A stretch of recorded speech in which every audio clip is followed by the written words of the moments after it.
الحمد للہ وکفا وسلام علی عبادہ الذین اصطفى اما بعد فاعوذ باللہ من الشیطان الرجیم بسم اللہ الرحمن الرحیم وتلک الایام نداولها بین الناس سبحان ربک رب العزة عما یصفون وسلام علی المرسلین والحمد للہ رب العالمین اللہم صل علی سیدنا محمد وعلی آل سیدنا محمد وبارک وسلم اللہم صل علی سیدنا محمد وعلی آل سیدنا محمد وبارک وسلم اللہم صل علی سیدنا محمد وعلی آل سیدنا محمد وبارک وسلم۔ اللہ رب العزت کا دنیا کے اندر ایک قانون ہے کہ انسانوں کے اوپر مختلف وجوہات کی بنا پر مختلف قسم کے حالات کو بھیجتے ہیں۔ قرآن کریم میں ارشاد فرمایا وَتِلْكَ الْأَيَّامُ نُدَاوِلُهَا بَيْنَ النَّاسِ، ان ایام کو، ان دنوں کو ہم لوگوں کے درمیان عدلتے بدلتے رہتے ہیں، تبدیل کرتے رہتے ہیں۔ کبھی اچھائی کے دن آئیں گے، کبھی برائی کے دن آئیں گے، کبھی خیر کے دن ہوں گے تو کبھی شر کے دن ہوں گے۔ یہ سارے کے سارے حالات، سارے کے سارے دن اللہ رب العزت کی جانب سے انسانوں کے اوپر ہوتے ہیں۔ آج ہم جس دور سے گزر رہے ہیں اس کے بارے میں ایک بات بہت پکی ہے، اور وہ یہ ہے کہ ہم اپنی بے علمی اور بے عملی کے ساتھ آج اس دور کے اندر زندہ ہیں جس دور میں پیدا ہونے سے ہمارے علم والے اور عمل والے اکابر اللہ کی پناہ مانگا کرتے تھے۔ ہمارے وہ اکابر جو علم والے بھی تھے، عمل والے بھی تھے، ان دونوں چیزوں کے ساتھ ساتھ وہ اس دور کے اندر زندہ رہنے سے اللہ کی پناہ مانگا کرتے تھے۔ ہم اور آپ اس دور کے اندر اپنی بے علمی اور بے عملی کے ساتھ زندگی گزار رہے ہیں۔ نبی علیہ الصلوۃ والسلام نے قرب قیامت کی بہت ساری نشانیاں احادیث مبارکہ میں ذکر فرمائی ہیں۔ بعض نشانیاں وہ ہیں جو نبی علیہ الصلوۃ والسلام کے زمانے سے بہت زیادہ قریب، اور بعض نشانیاں وہ بیان فرمائی جو دجال کے ظہور کے بعد کی نشانیاں ہیں جو بالکل قیامت سے کے ساتھ ملی ہوئی ہیں، اور بعض نشانیاں وہ بیان فرمائیں جو دجال کے ظہور سے پہلے کی نشانیاں ہیں۔ ان دنوں کو کہا جاتا ہے احادیث مبارکہ کی روشنی میں ایام الفتن، فتنوں کے دن۔ حدیث مبارکہ میں آتا ہے نبی علیہ الصلوۃ والسلام نے فرمایا کہ قرب قیامت کے وقت فتنے اس تیزی کے ساتھ امت کے اوپر آئیں گے جیسے ایک تسبیح ٹوٹتی ہے اور دانے ایک ساتھ تیزی کے ساتھ نیچے گرنا شروع ہوتے ہیں، بالکل اسی طریقے سے امت کے اوپر قیامت کے قریب فتنے اس طریقے سے تیزی سے آنا شروع ہو جائیں گے۔ تو احادیث مبارکہ کے اندر ایک باقاعدہ الگ چیپٹر ہے، ایک باب ہے جس کو ایام الفتن کہا جاتا ہے۔ اس دور کے جتنے مشائخ موجود ہیں، جو محدثین اور بڑے بڑے علماء موجود ہیں، وہ تمام کے تمام اس بات پر متفق ہیں،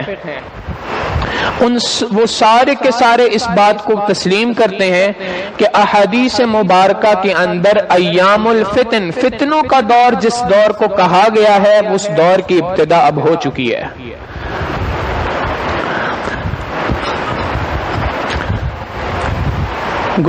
گزشتہ 1-1.5 سال سے پوری دنیا ایک عالمی وبا کے لپیٹ کے اندر ہے، اور اس کو کرونا وائرس کا نام دیا گیا، اور پوری دنیا اس کی لپیٹ کے اندر ہے۔ اس وبا کا زمینی ہونا یا آسمانی ہونا یہ اللہ بہتر جانتا ہے، مگر اس وبا کے وبا ہونے کے اندر کسی قسم کا اختلاف نہیں ہو سکتا۔ وبا ہے اور اللہ رب العزت کے حکم سے ہے، اللہ کے حکم کے بغیر نہیں آ سکتی، مگر ایک سوال ذہن میں پیدا ہوتا ہے کہ اللہ کے محبوب صلی اللہ علیہ وسلم نے قرب قیامت کی جہاں چھوٹی چھوٹی نشانیاں بتائی ہیں، ایک ایسی عالمی وبا کہ جس کی وجہ سے پوری دنیا کے اندر تبدیلی آ گئی ہے، کیا اس کے بارے میں بھی کوئی بات احادیث میں ذکر فرمائی؟ تو بعض حضرات نے، بعض علماء اکرام نے اس کے اوپر بھی کام کیا، اور انہوں نے واقعی اس بات کو ڈھونڈ نکالا کہ احادیث مبارکہ میں اس عالمی وبا سے متعلق بھی اللہ کے محبوب صلی اللہ علیہ وسلم نے پیشن گوئی بھی فرمائی ہے اور اس سے متعلق چند باتیں بھی ارشاد فرمائی ہیں۔ بخاری شریف کی روایت ہے، حضرت عوف ابن مالک رضی اللہ تعالیٰ عنہ روایت کرتے ہیں، نبی علیہ الصلوۃ والسلام نے فرمایا قرب قیامت کی قیامت سے پہلے 6 نشانیوں کو گن لو۔ 6 باتیں ہیں جو قیامت سے پہلے آئیں گی۔ 2 باتیں وہ ارشاد فرمائیں جو اللہ کے محبوب صلی اللہ علیہ وسلم کے زمانے کے ساتھ ملی ہوئی تھیں۔ 3 باتیں وہ ارشاد فرمائیں جو دجال کے ظہور کے بعد کی علامات ہیں، اور درمیان کی ایک بات وہ ارشاد فرمائی کہ انسان اگر اس کی تحقیق کرے، اس کو پڑھے تو بڑا حیران ہوتا ہے کہ واقعی یہ ایک پیغمبر کی زبان سے بات نکل سکتی ہے، عام آدمی ایسی بات 1400 سال پہلے نہیں کر سکتا۔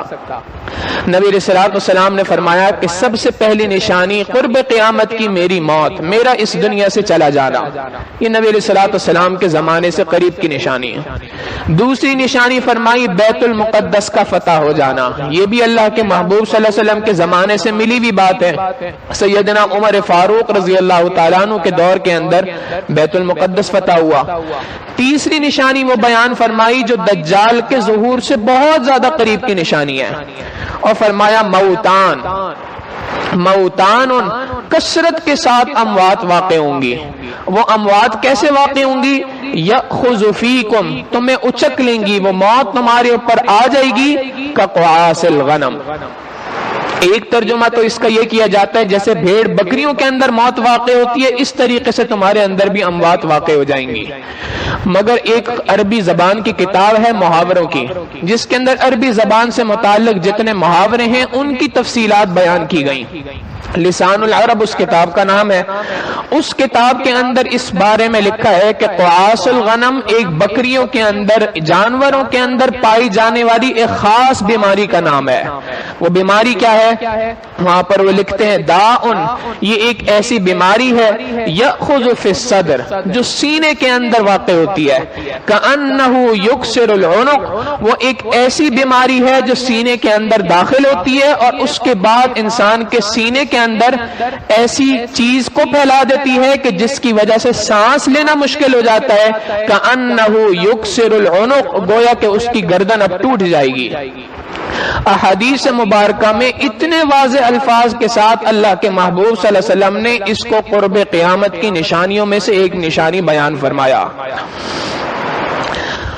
پھر اسی بات کو اللہ کے محبوب صلی اللہ علیہ وسلم نے مزید تفصیل کے ساتھ ارشاد فرمایا۔ چنانچہ ایک بہت بڑے محدث ہیں، ان کا نام ہے نعیم ابن حماد، انہوں نے اپنی کتاب کتاب الفتن،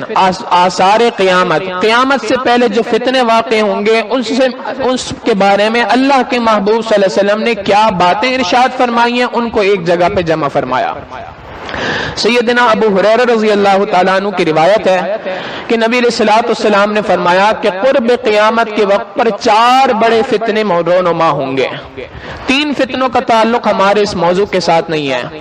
چوتھا فتنہ فرمایا عمیاء مضلۃ تمور مور البحر، یہ ایک ایسا فتنہ ہوگا جو اندھا ہوگا اور تاریک ہوگا، جو اندھا ہوگا اور تاریک ہوگا۔ محدثین نے لکھا کہ اس کا معنی یہ ہے کہ یہ فتنہ انسان کو آنکھ سے نظر نہیں آئے گا، اور دوسری بات کہ اس فتنے کا فتنہ ہونا بھی انسان کو سمجھ نہیں آئے گا کہ یہ بھی کوئی فتنہ ہو سکتا ہے۔ فرمایا اندھا اور تاریک ہوگا، سمندر کی موجوں کی طرح اس کی موجیں ہوں گی۔ ایسے سمندر کی موجیں ہوتی ہیں، جس طرح سمندر کی ویوز ہوتی ہیں، اس کی بھی اسی طریقے سے مختلف ویوز ہوں گی، مختلف موجیں ہوں گی، لہریں ہوں گی۔ لوگوں کو اس فتنے میں بری طریقے سے لوگ پھنس جائیں گے، اتنے پھنسیں گے کہ برائی کو بھلائی کہا جائے گا، بھلائی کو برائی کہا جائے گا، اچھائی کو برا سمجھا جائے گا اور برائی کو اچھا سمجھا جائے گا۔ اور اس فتنے کا معنی، اس فتنے کے ساتھ معاملہ یہ پیش آئے گا، لوگ اس فتنے کو ایک طرف سے بند کریں گے، یہ دوسری طرف سے کھل جائے گا، دوسری طرف سے بند کریں گے، پہلی طرف سے کھل جائے گا۔ اور آخری اس کے بعد اگلی اہم بات جو اللہ کے محبوب صلی اللہ علیہ وسلم نے فرمائی، اموات تو ہوں گی اس کے اندر، بیماریاں تو آئیں گی، مگر اللہ کے محبوب صلی اللہ علیہ وسلم نے اگلی بات جو ارشاد فرمائی انسان سن کر کانپتا ہے، فرمایا کہ یہ وہ وقت ہوگا جس وقت کے اندر ایک شخص صبح کو اٹھے گا تو مؤمن ہوگا، شام کو اپنے بستر پہ جائے گا تو کافر ہوگا۔ یعنی انسان کا ایمان اتنا ڈگمگا رہا ہوگا اس فتنے کے اندر کہ اس کا ایمان کب اس سے سلب ہو گیا یہ اس کو خود سمجھ نہیں آئے گی۔ گویا اس حدیث مبارکہ سے دو باتیں پتہ چلی۔ ایک بات تو یہ پتہ چلی کہ یہ اموات کی صورت میں، مختلف بیماریوں کی صورت کے اندر ایک وبا کا دنیا کے اندر آنا، یہ نبی علیہ الصلوۃ والسلام نے اس کو ارشاد فرما دیا قرب قیامت کی نشانی ہے۔ اور ساتھ ہی یہ بات بھی ارشاد فرما دی کہ اس وقت پر سب سے بڑا مسئلہ یہ ہوگا کہ تمہارے عقیدے کے اوپر ضرب لگے گی، تمہارے ایمان کے اوپر ضرب لگے گی، تمہارے لیے ایمان کا بچانا مشکل ہو جائے گا، ایمان کا ڈگمگانا اتنا زیادہ ہو جائے گا کہ کس بندے کے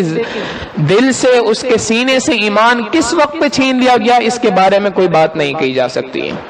آج ہم اگر اس وبا کے اوپر غور کریں تو 3 مختلف مراحل کے اندر اس وبا کے ذریعے سے انسان کے ایمان کو ڈگمگانے کی باتیں کی جا رہی ہیں۔ انسان کا ایمان کس طریقے سے ڈگمگاتا ہے اس وبا کے اندر 3 طریقوں سے بات سمجھ میں آتی ہے۔ پہلی اسٹیج بیان کی کہ پوری دنیا کے اندر یہ بات پھیلا دی، جی وبا پھیل رہی ہے، مساجد کو بند کر دو، مدارس کو بند کر دو، دعوت و تبلیغ کا کام ہے اس کو بند کر دو، خانقاہوں کو بند کر دو۔ کیوں بند کر دو؟ وبا پھیل رہی ہے۔ اس وبا کے پھیلنے کے اوپر خوب اس بات کے اوپر زور دیا گیا، خوب کوشش کی گئی کہ کسی طریقے سے مسلمانوں کے ایمان کے بچانے کے جو مراکز ہیں ان مراکز کو کسی طریقے سے بند کر دیا جائے۔ حرمین کو بند کر دو، طواف کو روک دو۔ کیوں روک دو؟ اس لیے کہ اس کے ذریعے سے مسلمانوں کے ایمان کو بچانے کی محنت ہوتی ہے، اس محنت کو کسی طریقے سے روک دو۔ حقیقت یہ ہے کہ جس طریقے سے احتیاطی تدابیر کے ساتھ آج میڈیا ہاؤسز کا کھولنا ضروری ہے، جس طریقے سے احتیاطی تدابیر کے ساتھ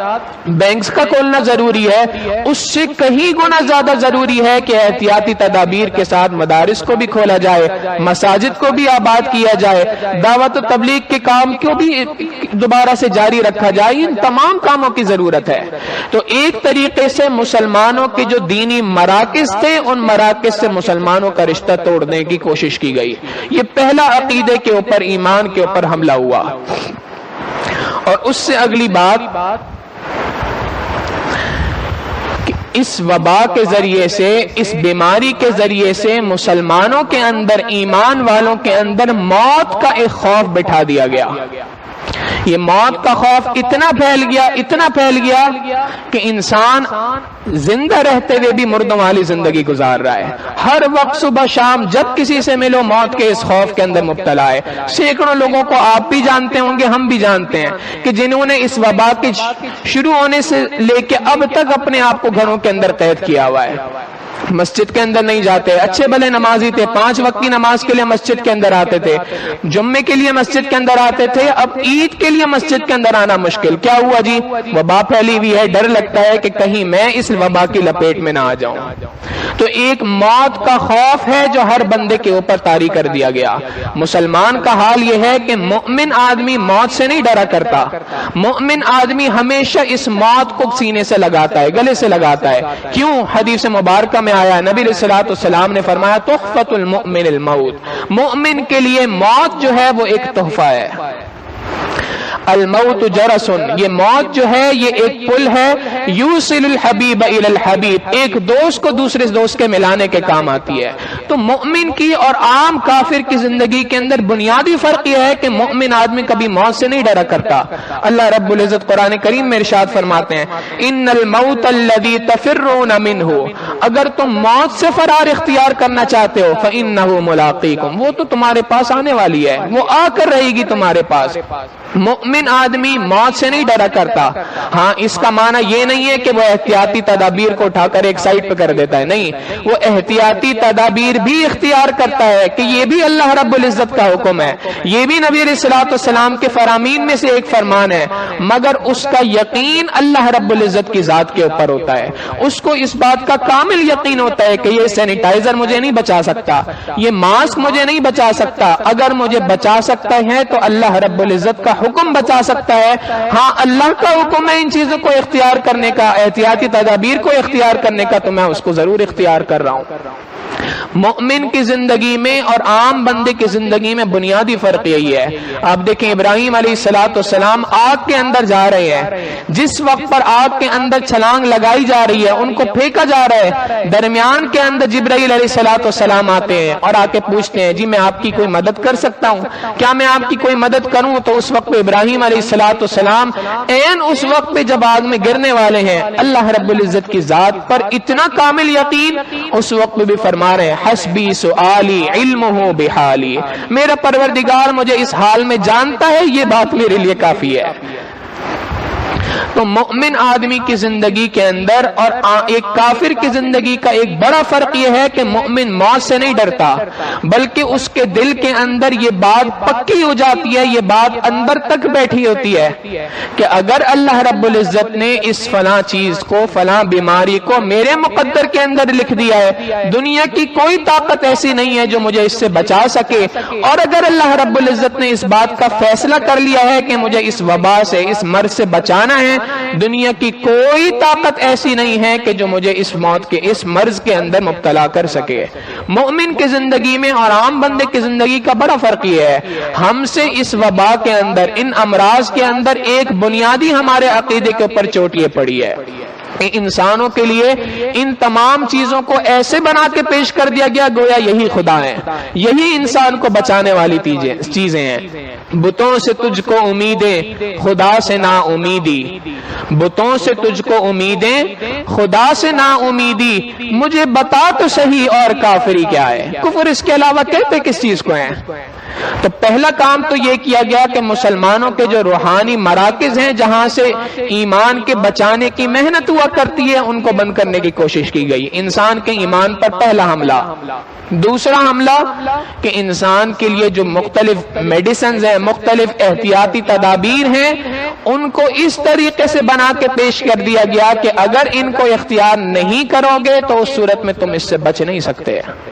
اور تیسری بات جو ان دونوں سے بہت زیادہ اہم ہے، اور یہ بات یہاں پر بیٹھ کے کرنے سے پہلے اس کی خوب تحقیق ہوئی ہے، یہ ایسی ہوا کے اندر فائرنگ نہیں ہے، اور وہ بات یہ ہے کہ ایک حدیث مبارکہ ہے، نبی صلی اللہ علیہ وسلم نے فرمایا قرب قیامت کے وقت پر شرم و حیا انسان کے اندر سے رخصت ہو جائے گی۔ کیسے رخصت ہو جائے گی؟ ایک حدیث مبارکہ میں فرمایا یہاں تک رخصت ہو جائے گی کہ ایک چلتی سڑک کے اوپر ایک مرد اور ایک عورت بدکاری کے چلتی سڑک کے اوپر کھلم کھلا مرتکب ہو جائیں گے، اس وقت کا سب سے بڑا مومن آدمی، سب سے بڑا ایمان والا وہ شخص ہوگا جو ان کو اتنی بات کہہ سکے کہ بھائی تھوڑا سا سائڈ پہ ہو جاؤ۔ شرم و حیا انسان کے اندر سے اس حد تک رخصت ہو جائے گی۔ اب انسان حیران ہوتا ہے کہ ایمان بھی دل کے اندر موجود ہو، ایمان بھی موجود ہو، اس کے ساتھ شرم و حیا اس حد تک کیسے رخصت ہو سکتی ہے؟ دنیا کے اندر جو شیاطین کے اعلی کار ہیں انہوں نے اس کے اوپر بڑی تحقیقات کی،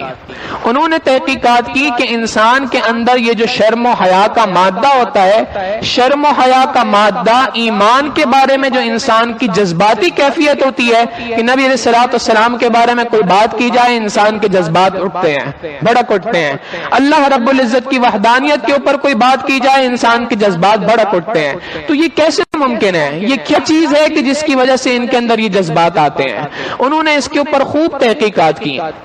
چنانچہ ایک چیز انسان کے اندر ہوتی ہے جس کو کہتے ہیں ڈی این اے، انہوں نے اس ڈی این اے کے اوپر بہت زیادہ تحقیقات کی، behavioural aspect of D N A, اس کے اوپر انہوں نے خوب تحقیقات کی، اور تحقیقات کرنے کے بعد وہ اس نتیجے کے اوپر پہنچے کہ انسان کے اندر ایک چیز ہے جس کو کہا جاتا، جس کو انہوں نے نام دیا گاڈ جین۔ یہ گاڈ جین کیا چیز ہے؟